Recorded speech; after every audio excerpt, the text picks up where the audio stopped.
भारत दुनिया के प्रमुख चाय उत्पादक देशों में से एक है। भारत दुनिया के 25 से अधिक देशों को चाय का निर्यात करता है। इसी बीच भारत के चाय उत्पादन तथा इसके निर्यात के रुझान एक बार फिर से सामने आए हैं, जिसमें उम्मीद की जा रही है कि इस साल देश में चाय का उत्पादन और निर्यात दोनों पिछले साल के मुकाबले बेहतर रहेगा। दरअसल बताया जा रहा है कि भारत में चाय का उत्पादन तथा निर्यात 2024 के आंकड़ों को पार करने की ओर है। एक रिपोर्ट में बताया गया है कि भारत के चाय उत्पादन और इसके निर्यात में अच्छी बढ़ोतरी होने की संभावना देखी जा रही है। रिपोर्ट में कहा गया कि भारत का चाय निर्यात इराक, चीन और ईरान जैसे देशों को शिपमेंट कर नई गति में है। अब एक नजर भारत के 2024 के चाय उत्पादन के आंकड़ों पर डालें तो भारत द्वारा 2024 में कुल 1284.78 मिलियन किलोग्राम चाय का प्रोडक्शन किया गया था। वहीं 2025 में अक्टूबर के महीने तक भारत का चाय उत्पादन 1133.41 मिलियन किलोग्राम तक पहुंचता नजर आया,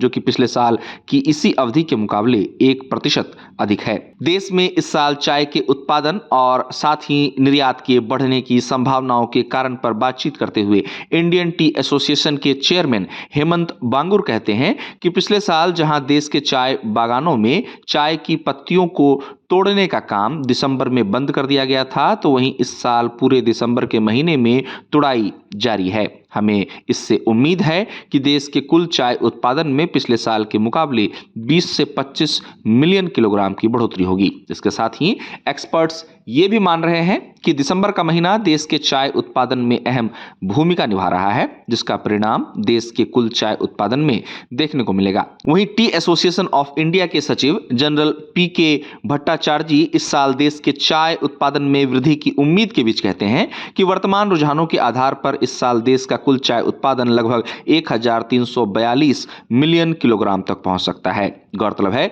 कि भारतीय चाय की मांग विदेशों में खूब है। भारतीय चाय की स्वाद के साथ ही इसकी कीमत भी विदेशों में उपभोक्ताओं को आकर्षित करने का काम करती है।